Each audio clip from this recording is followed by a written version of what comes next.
All right, I'll kick it off. Hello and welcome. Welcome back to, I think, episode 3. My 2-year-old's teaching me how to count, so I'm up to 3 now. I don't know. If we were having an official count, that's probably it. But you know. I mean, the first one was like a beta test. The second one is our sophomore slump. So now we're ready. We're back months later in fighting fit shape to talk about the top of the top, the pinnacle, the top of the mountain, the flagship. I know. TOTL. I feel so privileged just to be able to have the conversation. Honestly, I never thought personally that I would have ever heard so many flagship headphones. Like never in my wildest dreams would I have imagined that. So, yeah. Plug for starting a YouTube channel where you review things, because you may make some connections and people send you some awesome stuff that you can try out. It's funny how that happens. Like, not really the intent, but once you put it out there and you start sharing your voice and sharing your experiences with headphones, it's pretty awesome how the community kind of comes out of the woodwork and says, you know what, you've heard these 3 things, you ought to hear this 4th thing because maybe you'd give an interesting perspective. And I really like that about the folks who are involved with this hobby, that there is a pretty genuine desire to like be open and share, and it's not, in most cases, it's not about like, look at me, I'm braggadocious, I got the best stuff. It's more like, oh, let me tell you, I did try both those things, and here's what I thought, and here's why you might like one over the other. Well, one thing that I think is really interesting is there's always those people that have super strong opinions, but my general feeling about the community is like most of us just want to kind of hear where other people are at with these things to get a read on like, is what I heard what they heard? Is, because none of us know, right? I mean, when we're listening, like, you don't know if what you're hearing is what I'm hearing, and sometimes it seems like it's wildly different. So I think it's interesting that people, I remember, I think it was like, I watched like a Zeos video, and he was saying it seems like there's like 2 people that watch these videos. He's like, there's the people that are genuinely trying to make a decision to buy, or it's the people that already own it and they're trying to see if I agree with them or not. Like, yeah, for sure. And I have that where, I have people who like leave snarky comments because they're mad because they own a thing that like wasn't right for me. And I'm like, hey man, if you like it, like you like it, you don't have to justify it to me. It's like, it's cool. Like we have different ears. We have different brains. It's all good.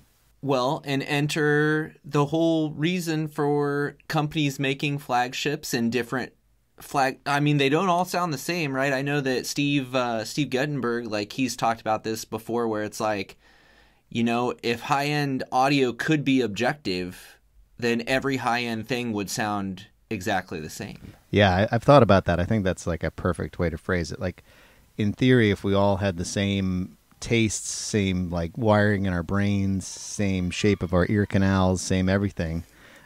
Did you get a little kicker? I heard a whale. Yeah. Then yeah, in theory, we would know what the best thing was, right? We would have a definition of like, this is the perfect thing, but there is no perfect thing because we all want something different. Like we all each consider the best thing to be something different. And I think that's really interesting when you look at flagships. So like, how do you like that word gets thrown around, right? Flagship. Some people like to use like top of the line. Like, how do you kind of define that territory of the flagship? Yeah, I mean, I guess in my mind, it's pretty much like a company's flagship is basically the most expensive thing they make. I mean, maybe the way to put it is like it's the most expensive consumer thing they make. Because, so for instance, I mean, we could talk about Sennheiser for a moment, and we could talk about how their flagship is probably the 800S, but I mean, of course, they have like the HE1, but that's like $50,000 that like not really most people will buy. And then, I mean, Hi-Fi Man is kind of the same, right? Because they have the Susvara, which pretty much most people, I would say, consider their flagship. I don't know, you can disagree if you like, but then they have like the Shangri-La, but that's like not really like general public consumer stuff. I don't know, how do you feel about it? I think that's a pretty good definition. It's like, what's their sort of fullest expression of their point of view? Like, this is for our company, like this is like our fullest expression where we like hit that law of diminishing, like where that law of diminishing returns, which is always in effect, just plummets, right? So like you said, it's like, sure, Hyphaman does make a headphone that's more expensive than the Susvara, but it's like, well, they make the Shangri-La Junior, right? So that's like 3 times, and then they make the Shangri-La Senior, and that's like 25 times. So those are more like, I don't know. I might do a lot of car references here because I've been playing a lot of Gran Turismo 7, and I'm just in that mindset right now. But I mean, I'm thinking like those are more experimental things. Yeah. You know what I mean? Like they do make a few that are available to the public to sell, but it's not like a mass produced item. Yeah, that's a good way of thinking about it too. Like a flagship to not be like a hypercar, or like, you know, it's like, you know, Ferrari will come out with something where it's like, oh, we're making 4 of these. They're all pre-sold and they're each like $5.5 million. And like, if you ever want to use it, you have to like bring it to the track, and our track crew will show up and set it up for you. Like that's not a supercar. That's a beyond car. That is an experiment. You know, that's a thing. So I think that's a nice way of like sort of capping it, is like it is the top of the consumer line to a point where it's like still made in decent quantity, right? And there are like small builders. Like this is like, there are folks like, you know, I love the ES Labs, ES1A Electrostat. Well, he does some other stuff, but that's kind of like his headphone that he makes, right? Like that's the one that's got the most sort of original parts to him, and then he does some like reconfigs of some stuff. Like, so is that his flagship? Yeah, I don't know. Would you consider that a flagship? I guess when I'm thinking like flagship, I'm thinking more of like larger production companies that are putting, like you said, something out there to like represent the company of like, this is who we are, this is what we can do. Yeah, whereas, I think that's how I think of it as well. I mean, I think of it as like switching metaphors to motorcycles now. Okay, staying in auto sports, it's fine. Staying in auto sports, right? Like I was really into one-off, like custom-built cafe racers for a while, right? But those aren't really like flagships. They're awesome and they're super cool, and a lot of them can perform extremely well. But like a flagship would be more like, I don't know.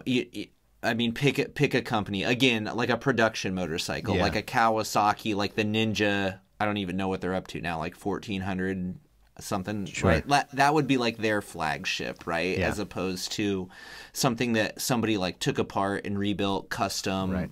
You know what I mean? And even if like, you know, they did a deal with like Roland Sands or whatever, and he did like 10 bikes for them, that's still, you can't call that their flagship, because that's it's like a side venture. All right, so I think we've got a general working definition, which is like, you've got to be a manufacturer of some scale, and this has to be sort of the top of your offering outside of your just like super wacky, super extreme experimental stuff. And I do think like a lot of companies use this to say, hey, if we weren't being driven by market economics and unit economics to cost optimize a product and make a profit on it, which all companies are, since it's a fact, what would we do? Like, what would we do if somebody sort of like took the cuffs off and said like, you know what, you don't need to worry that like most people are willing, you know, to spend 200 or less, and then you've got a smaller group that'll spend 500 or less, and then you've got a smaller group that'll spend 1,000 or less, and then you've got an even smaller group that'll, like, this is just the one where they're like, cool, like, what would you make within reason? Like, again, within reason. Reason. I think that's a good way to think about it, right? Is it's like, they're like, what, this is the headphone that I really want to build. Yeah. You know, like, yes, maybe we could do this or we could do this, but that would be so far out of bounds that it just doesn't make sense. But like, this is, as far as like an everyday use thing, like, this is what I want, and this is what we can do. And then they kind of figure out what seems to happen, right, is they do that, and then they kind of figure out, how can we do it a little bit cheaper? Yeah.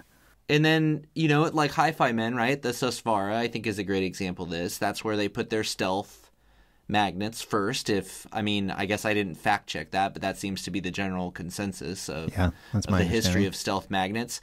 And now all of their headphones have stealth magnets. Like, so they develop the technology with the flagship, and then they slowly figure out how can they bring it into lesser headphones. Yeah. And what a lot of, like, when you think about why it costs money to make a thing, there's a couple things driving it, right? One is research and development. And typically research and development, is a fixed sunk cost, right? And so the more broadly you can spread the benefits of research and development cost across more units, the economics make more sense. The other thing, of course, is materials. And often when you're pushing into new territory, you're using materials that are less common, or at least the manufacturing process thereof is less well established. So there's more experimentation, there's more scrap rate. Maybe the material itself is more expensive to source. But once you've been making things for a couple of years and you kind of got it figured out, well, that cost comes like right down. It's just, unit economics of mass manufacturing, right? So what else is like driving the cost of these? Not a whole lot else. It's like, did we come up with a novel technology that does something cool, and were we able to make or source the parts we needed to produce it within the price range? So it makes a lot of sense, right, that you see these kind of groundbreaking audio technologies appear in a thing that costs many thousands of dollars, and then within a handful of years, and I actually feel like it doesn't move that fast in audio. Not crazy fast. No, it doesn't seem like. I mean, at least not up to this point, but it seems like just the world we live in, right, is things are moving faster and faster and faster. And it does seem like headphones are starting to get into that new iteration every year type of thing. Yeah. They're playing like the tweaking game though now, right? It's like so let's real quick, like let's drop some of the top contenders for flagships. Like what specific headphones do you, when somebody says flagships, go, like what do you name? Okay, so I mean, just the ones that I have experience with over the last month or 2 months, right, is Focal Utopia, Hi-Fi Men Susvara, Final D8000 Pro, LCD5, the Diana TC, and the SR-1A. Although, I don't know, that one could be debatable, I'd say. But it's in the same price category anyway. That gets me started. I'll have to think a little bit more. I might be missing one or two here. What about you? I think that's a good list. There are a couple things in there that already sort of break our rules, though, right? Like like you said, the SR-1A. I might have to think about that for a minute, right? Because that is not. Yeah, I don't know if I'd consider that flagship. It was just in the price range, when I was testing. But it's like I do sort of think about. I mean, Abyss is actually kind of bends and breaks the rules as well a little bit because their production volumes are not huge, and they don't really have like an affordable line. That's right? true. They pretty much just have what we would probably classify as flagship. So maybe price range is a bigger factor. Like because like the HD800S, right? It's like people. That is sort of like the flagship. Oh yeah, we could. I lump that one in there. I mean, I consider that to be a flagship. I don't know. So that's what is that right now? Like $1,600, $1,400? I'm trying to remember. It's probably somewhere around there. I mean, used 1,000. Sure. Right. Those are the prices that live in my head. But and then like, what's the next cheapest headphone on that list that you just dropped? Like, they all get into above 2,000, right? Well, LCD 5. That's like $5,000 or $4,500. I don't know. Right? Used, they're $3,500. Like I feel like their price is used dropped crazy. I think yeah. It's like people were so like the LCD fans were so excited for a new thing, and they all lined up down the block to get them, and then a bunch came into people's hands, and they're like, this is like it's pretty different from what I thought it was going to be, and then there was an offshedding. I mean, Utopia is certainly. Used is down into the affordable range, like really. I mean, down into I kind of hate myself for feeling like $2,000 for a headphone is reasonable at this point, but that's where I'm at, right? And you could, if you really shop, you could probably get a Utopia for $2,000. Yeah, Utopia definitely. I think Utopia fits the flagship model as we described it perfectly, right? Mm-hmm. It's what new, it's in that $3,500 price. I don't actually know what its MSRP is, but it's like. Focal has a full line down to like its projects with mass drop, at like $400 or $500. So it's like that, and that headphone to me is like the focaliest Focal. Like it if you've heard like lower end Focals and then you hear that, lower end Focals and then you hear the Utopia, you're like, yep, this seems like where they were going the whole time. It's just not more. Wildly different. It's just mildly better in all. aspects, you know. Really, I mean, it's just it's a sharpening of the pencil, as they say, right? It's like it just got a little sharper. And maybe that leads into, like, I feel like that's a good point to transition, is like the value of these things. So I think Focal, again, just to talk about Focal, is like the perfect example of, like, if you can buy an Alex for $400, do you spend $2,000 on a Utopia? I don't know. Like, I mean, we've both talked about how with the Alex, there's something that it doesn't quite jive with us about it, but it's hard to deny its prowess for its price, to the point where, man, can you justify $1,500, $2,000 more dollars for a Utopia? I don't know. It's tough. And then for me, like, I mean, maybe the question is, like, do you like the cheaper thing? Like, if you like the cheaper thing in somebody's line, will you like the more expensive thing more? I don't think that's always going to be true, but not I think 100% of the time, but I think a lot of the time. Like, if you like that was maybe 600 or I don't know. I mean, I guess it really depends, because some of those, right? If you like an LCD 2, that does not mean you're going to like the LCD 5. It does not. Yeah, some things, but it does probably mean you'd like the LCD 4, which is the previous flagship. That was more like they had more of a lineage. Like, it wasn't consistent. It wasn't like LCD 2 is 2 times as good as a 1, and then 3 is 3 times as good as a 1, and 4 is 4 times. They actually kind of had some different flavors. Like the 3, you know, the 2 and the 3 have very different signatures, and then the 4 is sort of like the best of all of them married together. So I kind of think, yeah, maybe that's not a good rule of thumb, right? I mean, with Sennheiser, right, like the 600 or the 660, I think if you like that, you're probably going to love the 800S. I think there's a lot there that's like from the same DNA. Yeah, I mean, but at the same time, I didn't really like the 6XX or 650, but I did think the 800S was a very capable headphone. Like, I guess I didn't ultimately buy one, but I definitely appreciated what it did, for sure. I'm in the same camp, but I think I've never really fallen in love with anything from Sennheiser. Yeah, me neither. Begin the hate mail now. Yeah, sorry. Well, again, people know, if people have watched my channel, they know where I stand with this stuff. So, but like with Hi-Fi Men though, with Focal and Hi-Fi Men, I feel like, right, if you like the Alex, I can't imagine you not liking the Utopia. And with Hi-Fi Men, if you like, you know, Aria, if you like HE1000, if you like HE6, again, I find it hard to imagine that you wouldn't like the Susvara a bunch. It's funny though, like, you know, I've on a couple of Susvara threads, and there are definitely people who are like HK1000 people or HE1000 people who move up to the Susvara at some point, and they don't like it. Some of them love it eventually, but not at first, because it's pretty different in timbre, I think. But like the HE1000 is like, it's a little bit more playful. It's a little more, it's easier to kind of quickly be like, oh, this is a really satisfying headphone, and it's a detail monster. It's a fantastic headphone. It's almost like Hi-Fi almost sort of has 2 flagships, you know, because at the price point, you know, what's a brand new HE1000 SE or V2? You know, they're like 26, they're around 3,000, but like, I don't know, you can't see it, but I mean, well, you can see it signed, but the people that are listening can't see it. But that's what I'm wearing right now is HE1000. This is where I've landed. Yeah, interesting, right? After listening to all these high end things, like I landed on the HE1000 because I do feel like it's at least really close to a flagship level, if it's not, you know what I mean? And I got mine for $1,500, so it's like, I mean, that's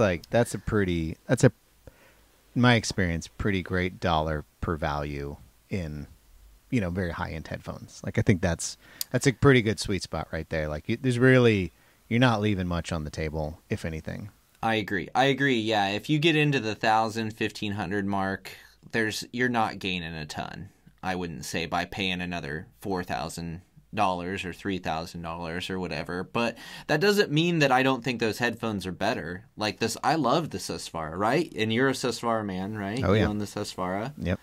So, I mean, obviously you think it's worth the money. I mean, not every day, but certainly some days I go, hot damn. But yeah. I mean, I got mine used, so I at least shaved a little bit off of the painful price that's attached to that headphone. But you know, the challenge with that headphone is that it is unfortunately incredibly amp dependent. Yeah. And I think amps have impact on all headphones across the board. But I think, and maybe this is just something you tell yourself when you're in this deep, but it's like at that level, you really want to hear that headphone. If you've got that kind of money in it, it's like you want to hear its quote unquote true capabilities. Not all flagships require something like the 1266 definitely require some pretty specific amp matching in my experience. The final D8000 Pro, that thing, you put that thing on anything and it sounded awesome. I feel like that's a headphone that I don't hear a lot of people talking about, that I was like, this is a really good headphone and I can run it off of like an iPhone dongle. Yeah. And it sounds amazing. Yeah. You know? Yeah. So that thing's super easy to drive. The Utopia is actually pretty easy to drive, although diehard Utopia people will tell you that you really want sort of a nice tube setup to kind of soften it a bit and just take a little bit of the edge off, maybe bring a little bit more fluidity back into the sound. So take it or leave it. If you like it how it sounds out of the box, right on. Well, and this kind of goes back to our last episode that was about building a system, right? Like depending on it, like if you're going top tier, you know, the headphone, I mean, I feel like you got to set your sights on the headphone first.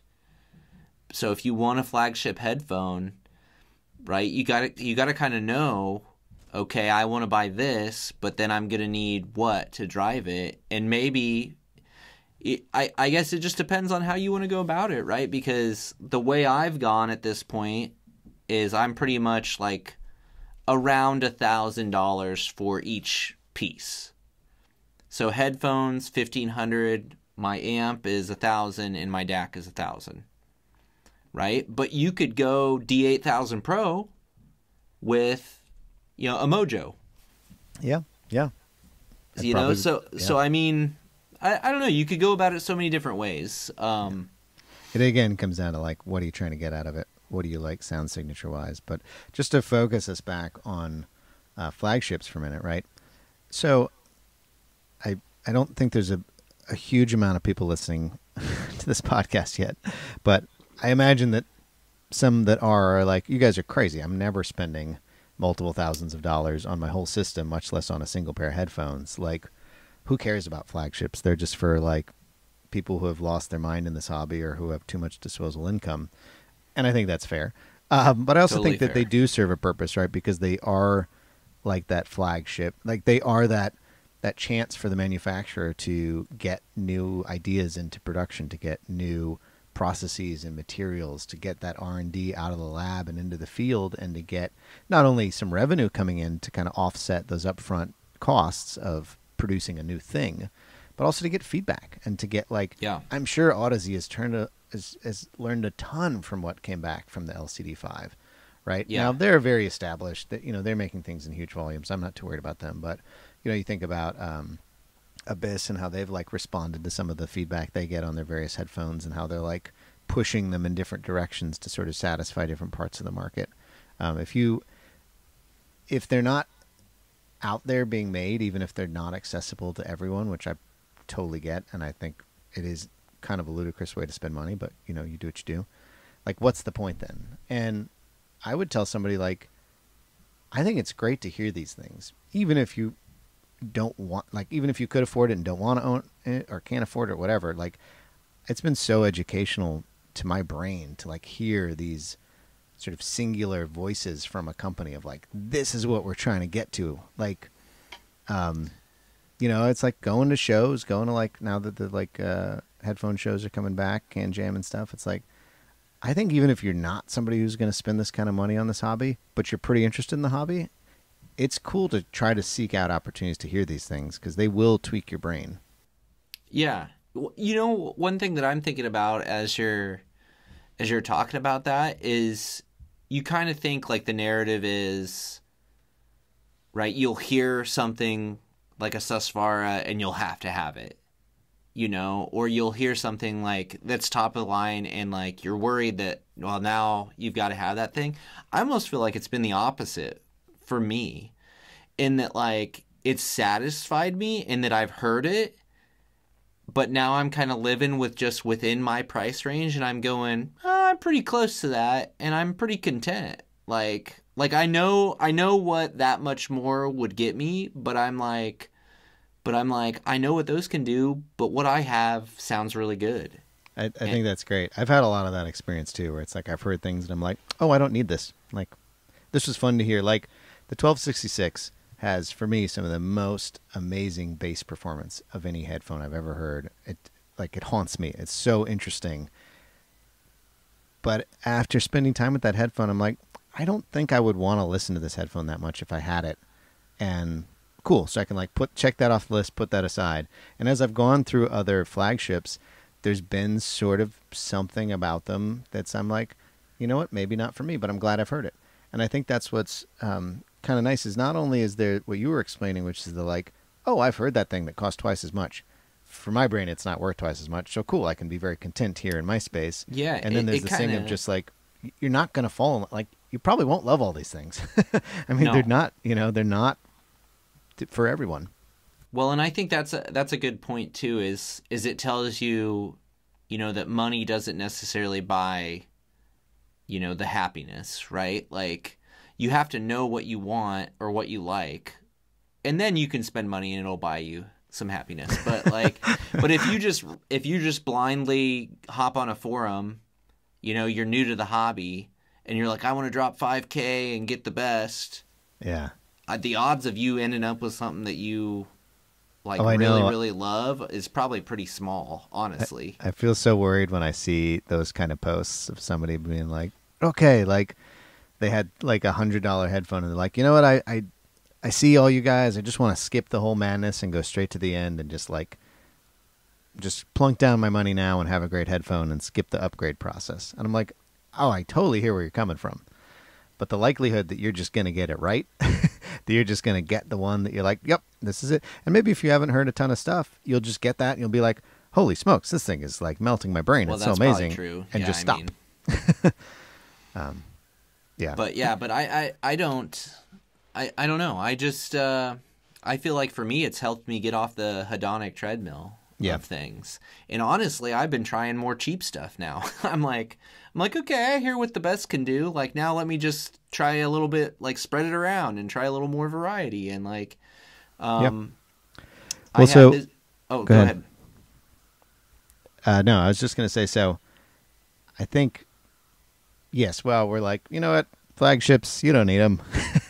Also, probably like, so what do you think? Like, what were your favorites of the things you heard, if you had to kind of punch list it? hands down. Susvara. Like, it wasn't even close. Like, I kind of did a little like grading system where I ranked.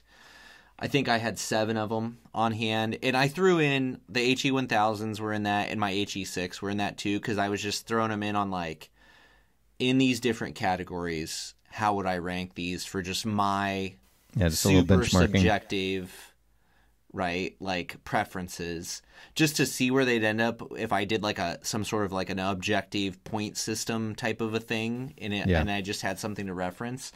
And the 2 that came out on top for me were the Susvara and the LCD5.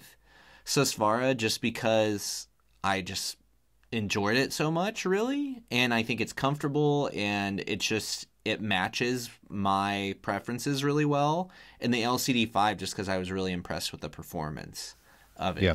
But if somebody was going to like put those 2 headphones in front of me and be like, you get one, like I would reach for the Susvara without like it wouldn't be a debate at all. Yeah. For me. Yep. Yeah. I mean, I'm in a very similar camp, except I probably don't. The LCD5 didn't come up that high for me. Just, I don't know. It wasn't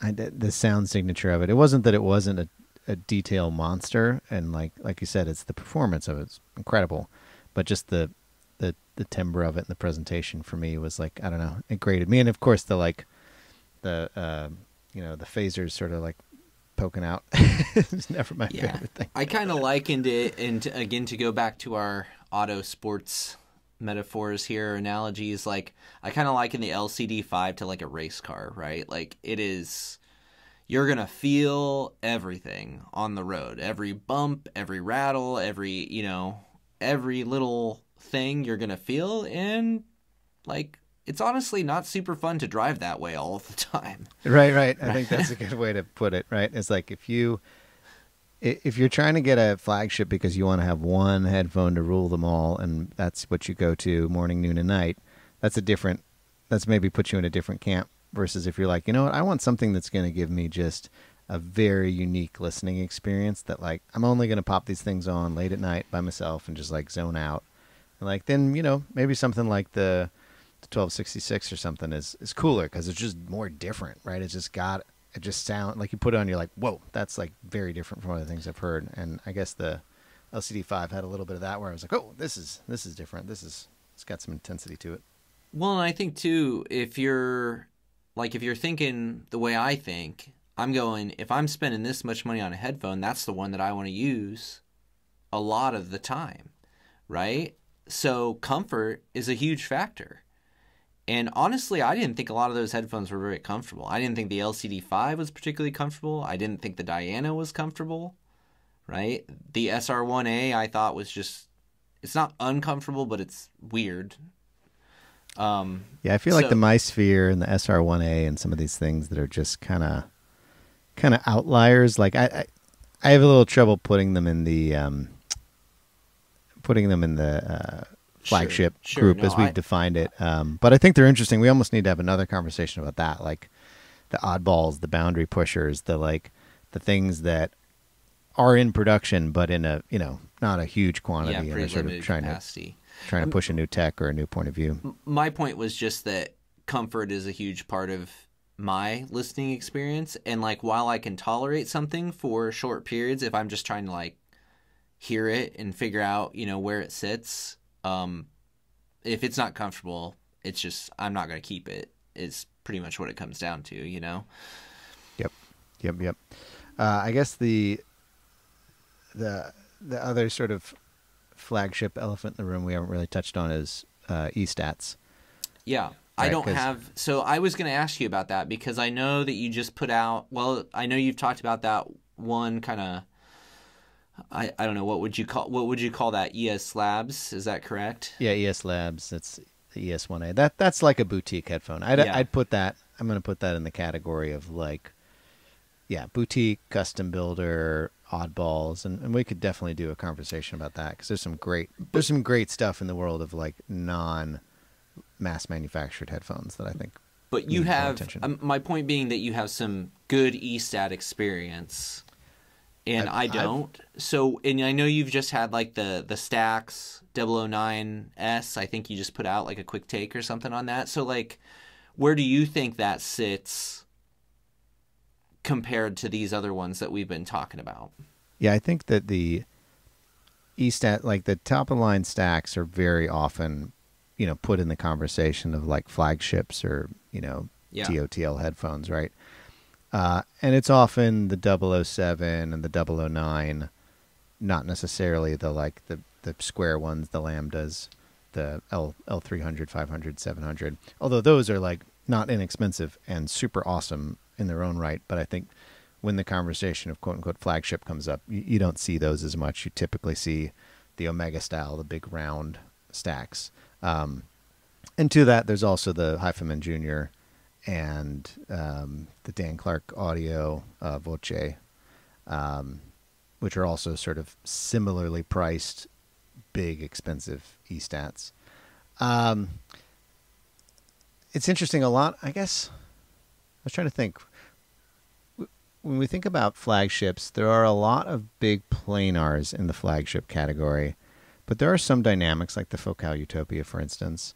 Would you consider, what about like a Verite? Would you consider that flagship? I would, yeah. I would. Not, I mean, again, it's like, it's a little bit more of a boutique manufacturer. The volumes aren't as huge, but I think if you look There's at enough of them out there. I mean, I feel like for ZMF, it's yeah, it's the top of their line. It's in or the same Atrium price point, now, right? Yeah, or Atrium now, and Verite not closed, Verite open. But yeah, I mean their line starts at what, $1,100, which is not cheap, and moves up to $2,600 or more with special editions and blah blah blah. But that's not really about sound. That's just about cool, fun, collectory stuff. But yeah, I mean I think the VC. I haven't heard the Verite open, and I haven't heard the new Atrium, but I think the Verite closed from sort of a detail retrieval standpoint, the overall sound signature and the experience of listening to that headphone, that to me is in line with some of the other flagships I've heard. I think it competes price-wise with things in that same insane $2,500 Yeah, I region. mean, well, just from what I heard, I've assumed that it fits right in there, I would think.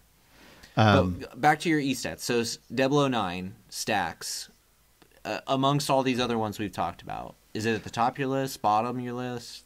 I think that the super high-end Stax stuff is really, really interesting because, the whole thing about e-stats is that the piece of material that they're moving is crazy, crazy light, like much lighter than planar. And so they're the fastest thing you'll ever hear. Like just the velocity and the accelerate, like things can just kind of come out of nowhere in a way that like I don't think any planar I've heard or dynamic can match. That being said, for me, they will always have a slightly differentiated timbre that is a little bit unnatural. And I was talking to somebody and they pointed out this idea that like most people, when they've heard music reproduced by electronics, have primarily heard dynamic drivers their entire life since they were a baby. Some of us have now heard a decent amount of planars, right? But very few people have listened to very much, whether it's speakers or headphones that are electrostats. And so it may not be fair to say that like it is a less natural sound. It is just not the sound we're used to. Yeah. I don't know if I totally buy that argument. When we gauge if something sounds natural or real, right? Well, if all we've heard is music produced from a dynamic driver speaker, then it's not going to sound... It definitely sounds very different. And there are parts of it that you could argue are more real because they don't deal with some of the physics that other technologies deal with.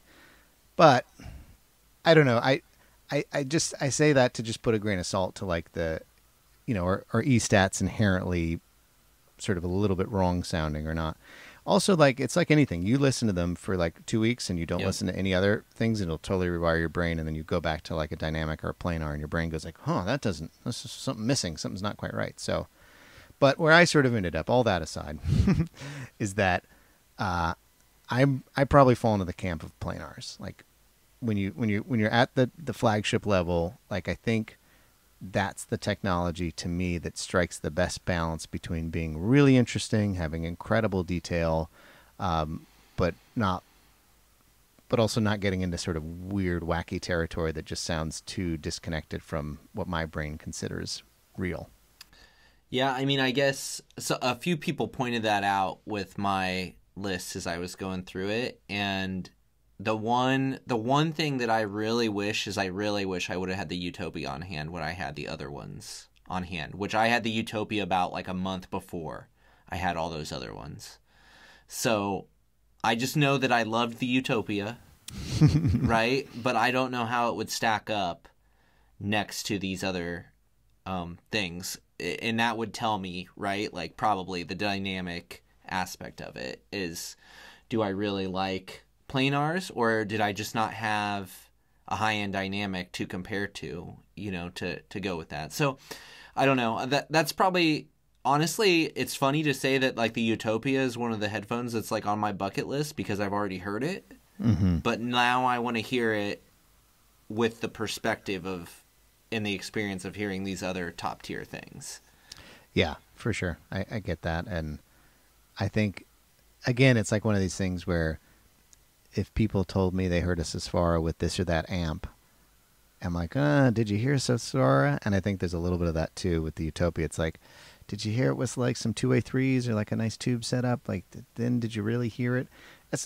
It's very unfair, right? In some ways, to be like, you're making a freaking like $3,000 headphone, and then it needs all this like hoo-ha in front of it before I'm hearing it for real, before I'm hearing the best of it. Are you kidding me? Like, but that probably right there tells you or gives you some direction, right? In flagships, like if that sounds ridiculous to you, then maybe, you go one direction with your flagship. But like, I think of like the Susvara. If you get a Susvara, you're probably a person that wants to play with some amps and some DACs to see if you can find, the perfect match. So you're maybe that person. Whereas if you just want to get it and enjoy it, you might be a D8000 Pro type of person. Like I think there's a little bit of some of these headphones that have these reputations, like you go into them. I feel like if you're going to buy a flagship, you're probably pretty well researched, right? And you go into them with the idea that you might find that enjoyable to play around with different amps and do a little bit of switching and, hunting. Yeah, I mean, we're certainly all a little bit in this hobby because we like that tweaking aspect, and we like to sort of solve the puzzle and find the synergy and build the chain that like aligns to how our brain works. I think there's also something funny about this as far because it is so legendarily hard to drive, like the HE6, right? Where it's almost like it almost just adds to its mystique, that it's like, it's like you buy an expensive car and then the first thing somebody's asking you like, oh, well, did you do this or that mod to it? And you, I got to do what now? It's like, well, you don't really have it then yet, now do you? So I think there's something to that at that flagship unobtainium tier that people kind of like, that it's just such a monster to drive, and so they can debate ad nauseum. I mean, there's hundreds and hundreds of forum pages to this topic floating around the world. Well, and it feels like, I mean, and when it comes down to it, right, that's why you just gotta, at least for me, that's why I just gotta do some of this stuff for myself, just to decide, is it real? Is it something like, a lot of me anymore, like I try to look at things skeptically through like a consumerism lens of like, well, of course people are going to tell you, of course manufacturers are going to tell you like it needs to be driven with this or that or whatever because they want you to keep buying stuff. Like, I mean, if you get one headphone and you're happy, then doesn't, I mean, then there's no more money to be made off you, right? So I don't know. That's in my head. I'm always kind of like thinking about that too. Yeah. Stay frosty. Well, how do we wrap it up? I think we're at a pretty good point here, right? I mean, seems like a natural lull. I don't know that I feel like we come to the end of these and I don't feel like we ever really have any conclusions to offer. It's just like, these are some of the things that are happening and maybe we're onto something here, but maybe not. That's shop talk. It's just a therapy session. We're just here to air our dirty laundry. I was joking earlier that we would probably call this like Flagships Part 1 because I can't believe it's a topic that we could cover in 40 minutes and be done. I suspect we'll talk again about flagships in the future from another lens, and I'd love to hear if anyone actually made it this long through the episode. Like, what are your reactions to flagships? Like, do you think it's all just silly hoo-ha? Like, why is anyone spending this much money? Why, like, our hobby has lost its mind? Like, I think there are people out there with the point of view, and I think it is justifiable that, like, manufacture, like, how many crazy headphones were there above, like, $1,500, whatever, 5 years ago? Like, there have been an onslaught of, like, Audeze not only came out with the LCD5, they also came out with their first E-Stat at also $4,500. You've got Abyss has gotten bigger. You've got, I mean, we never even talk about people like Grotto, whatever. Like, they've got multi-$1,000 headphones in their flagship category. It's like a bit of an onslaught right now of these super spendy headphones. And I think they saw it coming, right? They saw the market was there for it. Because, I mean, if you think about high-end 2-channel people, I mean, geez, whew, like you're talking some dough there. Yeah. And so part of, in my head, I'm going, well, I can justify a $2,000 headphone because Like, speakers would be like $10,000. Like, you know? Sure. Go on like the Audiogon forums. It's hilarious. There'll be like threads that are like, looking for new affordable preamp, like tube hybrid preamp, budget no more than $15,000. It's just like that world gets bonkers. Like $100,000 speakers are not unheard of by any means. Whereas like we know there's some $50,000 headphones, but that is not considered like anywhere near the norm, at least in this hobby right now. Well, and I think honestly, and maybe that's why I'm enjoying headphones and like have kind of went down the headphone, is because I saw the top and I was like, it's possible. Yeah. You know what I mean? Like it's obtainable. Like even I know $4,000 or $5,000 for a headphone is crazy, but like most people could probably make that happen, at least for a little bit of time, and then they could sell it and they could have the experience, right? Yeah. Whereas like a $50,000 thing is not like, how many people in the world are going to ever be able to drop that? And who would you sell it to if you bought it? Right. And then you got to ship this giant thing. So yeah, headphones definitely let you kind of play this game with slightly less risk, which is great. And we've talked a lot about buying and selling stuff. And I think flagships are one of those ones. It's trickier, right? Because you've got a liquidity issue, right? You've got a lot more money on the table if you're holding, even if it's used, let's say a $2,200 pair of headphones used. Yeah. And even if you bought them, many people in the world that are going to spend that kind of money. Yeah. Even if you bought them to try them and you think you're going to sell them, you're still going to have some carrying costs with that. Like just the PayPal fees and the we talked about that in our buy sell. If you haven't listened yet, go listen to our buy and sell conversations where we discuss this much more in depth. Ad nauseum. I was also thinking I do have an episode I did on not the 009s, but the 009 versus the Susvara. I remember watching that. Yeah. If folks are just interested in that, like kind of what's like, eStat doing kind of the best it can do versus Planar doing kind of the best it can do. We could debate if those are really the best. And obviously Stax now has more things on top of the 009, but it's still a freaking great headphone. And we'll throw links in the description wherever you're listening to this at, like with some of these things that we've talked about too. So. Yeah, because I think between us we've got 1 or 2 reviews on most of these big boy headphones we've talked about, and I think you'll see that like the conversation sort of echoes this. I don't know that either you or I was just like pure 100% fanboy of everything we tried at this price point. I think there's a lot of nits to pick when it comes to this, and honestly, I feel more empowered leaning in and being critical on these super expensive headphones, because it's like, well, you better come correct, son. Yeah, I agree. You do feel like you're nitpicking, but it's like, you're paying several grand for a headphone. Like, I paid to bitch about this headphone. Yeah. All right, I think that's the end right there. That's it. You have the right to complain about headphones if you spend several $1,000s on them. Agreed. That's our takeaway. Nailed it. All right. All right. Next time, everybody. Thank you. Thanks so much.